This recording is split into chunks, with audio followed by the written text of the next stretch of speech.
E aí pessoal, tudo bem? Espero que todos estejam bem. Bom, criamos aqui nosso cliente para consumir a API fornecida pelo servidor. Como esse canal tem o nome Faz em C, é óbvio que eu iria demonstrar o uso do mesmo. Então nosso cliente desenvolvido aqui em vídeo foi um cliente feito em GTK usando a API curl. Porém, com a API podemos criar diversos outros clientes usando outras tecnologias. Para demonstrar, vou usar aqui mais 3 clientes. Um em Go, o segundo em Java e um terceiro usando React. Mas antes vou apresentar as melhorias que foram feitas no cliente GTK. Então aqui para facilitar, né, eu nem realizei o commit para poder evidenciar quais foram as mudanças, né? Então não tem nada de novo, né? Foi tudo baseado que já fizemos aqui no web service, né? Que criamos aqui arquivos de configuração. Então não tem nada de novo. Então aqui no arquivo de configuração, criamos aqui um setor de server, onde eu tenho um endereço, a porta, que eu vou comunicar com o servidor, e o endpoint que eu vou falar com esse servidor, né? Nada de novo até aqui. E aqui no source, eu criei uma pasta config que carrega esses dados, né? Lê esse arquivo e carrega esses dados.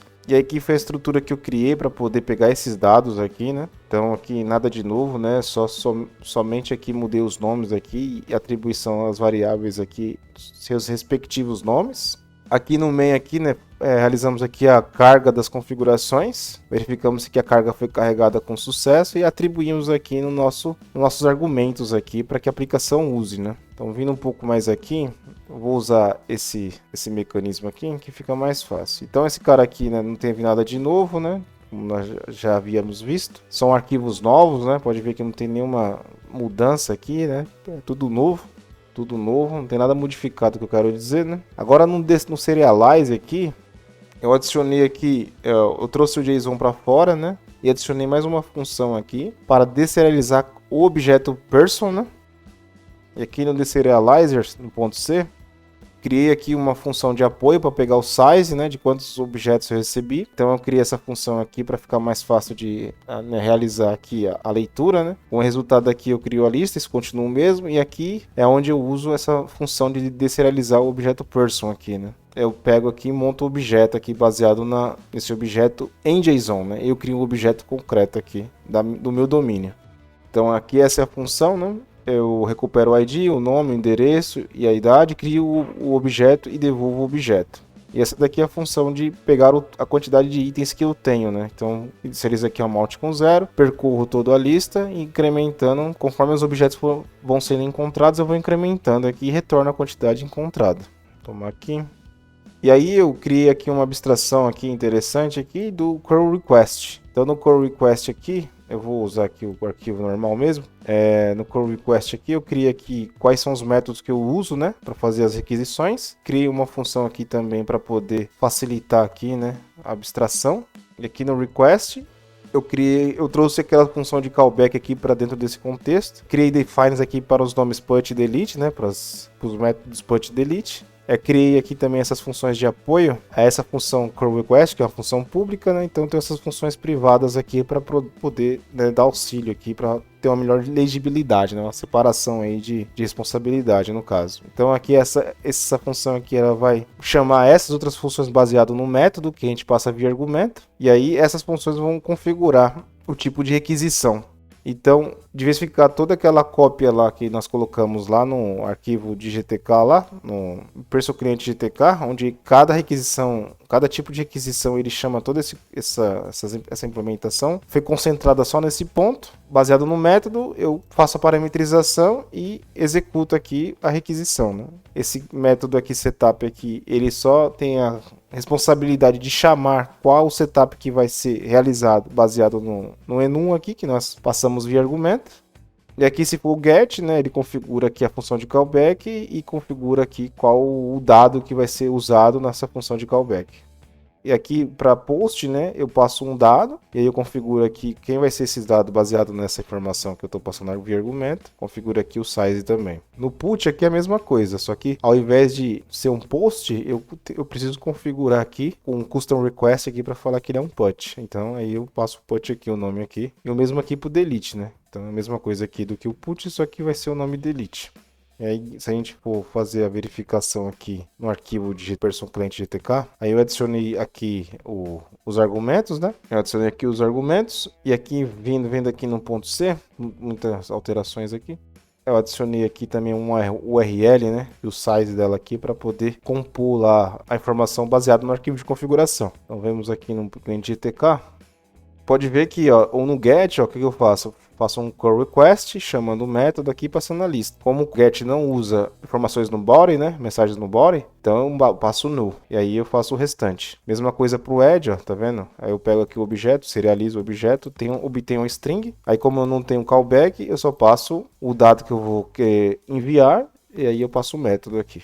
E libera aqui a string. Mesma coisa para o put. O put, só que no put tem um detalhe que eu formato aqui a URL para passar o ID. O servidor precisa saber o ID para poder aplicar as atualizações que vão vir no corpo, né, da requisição. Então eu faço isso daqui também, passo o URL, não tem callback, passo a mensagem aqui no corpo da mensagem, né, que é o objeto serializado, e uso o método put para poder executar essa requisição. Delete ainda é muito mais simples, né? É a mesma coisa, só que não uso nenhum dos dois, não envio dados e não tem nenhum callback. Então eu só formato aqui a URL e despacho aqui com o método delete. Esse método aqui eu ainda não mexi, né? Como eu falei, para mim não vejo nenhum valor agregado. Então aqui, se a gente ver aqui no diff aqui, né? Podemos ver aqui que olha o tanto de linha que foi removida. E aqui foi um detalhe interessante que acabei esquecendo, é aqui no open eu monto aqui o formato aqui da mensagem baseado no arquivo de configuração. E aí ele monta a URL, que é o valor do contexto de client aqui, que vai ser utilizado em todas as requisições, né? Antes era isso, né? Cada um ele chamava isso, e agora ficou isso. Aí chamava isso, né? Mesma coisa, repetição de código, aí agora só trocou tudo isso por uma linha. Mesma coisa aqui, manteve-se a linha aqui de formatação, trocou todo esse cara aqui por essa linha aqui. Por último, aqui também, né? A mesma coisa. Trocou por essa linha aqui.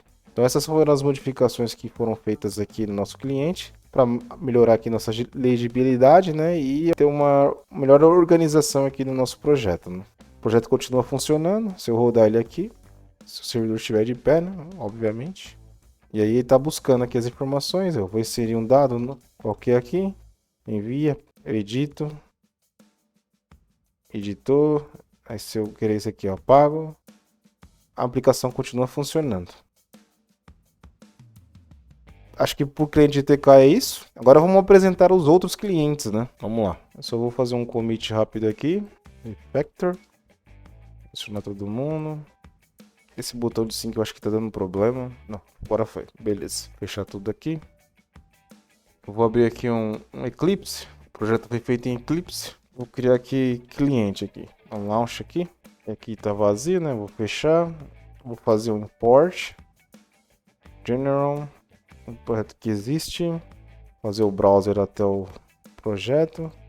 Sources, Official, Cadastro, Clients. Esse cara aqui. Carregando. Então tem esse cara aí. Eu vou aqui no main. Vou executar o projeto. E aí tá os nossos dados, né? Usando aqui Swing e Java. Então eu posso adicionar aqui, por exemplo. Colocar aqui blá blá blá 11. Confirma. Aí adicionou. Editar esse cara aqui. Aí editou. Eu posso remover ele. Então esse aqui é nosso cliente em Java. Então vamos para o próximo. Aqui dentro aqui. Fechar aqui agora, né? Não precisamos disso. Eu vou abrir aqui outro projeto aqui. Na verdade, eu vou abrir um terminal. Aumentar aqui. Pegar o path aqui do projeto. Então, trouxe aqui, né? Projeto aqui. Então, eu faço go run main.go. Então, nossa aplicação aqui está rodando, né? Eu preciso só lembrar qual que é a porta que ele está rodando, que eu não coloquei. Vamos só resolver isso aqui. Code. Trazer aqui para cá. Ele está usando essa porta aqui. Então, eu vou colocar aqui, ó. fmt print ln running port. Então vai dar uma dica para nós aqui que vai ficar difícil. Aí tá rodando na 809. Eu quero dar Ctrl C. Vou abrir aqui localhost 809. Então tá aí nosso projeto, né? Cadastro cliente em Go. Posso fazer a mesma coisa, cadastrar aqui, salvar. Ele aparece aqui. Posso editar esse cara. Atualizar. Posso deletar ele. E volta tudo ao normal. Bom, e aí o último cliente aqui é um cliente React, né? A gente faz aqui um npm start para ele rodar aí. E aqui, né, tá a aplicação aqui usando Bootstrap, né, como para dar uma estilização aqui, bem parecida com a do Go, mas é rodando React aqui, né? Então é a mesma coisa, né? Então nós podemos aqui criar um novo usuário com o endereço aqui, qualquer coisa e terá registro criado. Tem um bugzinho aqui no parse, já dá para identificar. Posso selecionar esse cara, aí eu posso remover ele. E aí, esses são os clientes que eu criei para a aplicação, né? Como nós podemos ver aqui, quando a gente tem uma API, né, desenvolvida pelo nosso servidor, né, nos permite ter diversos outros clientes. Então, por esse vídeo é só, pessoal. Espero que tenham gostado e fui, valeu!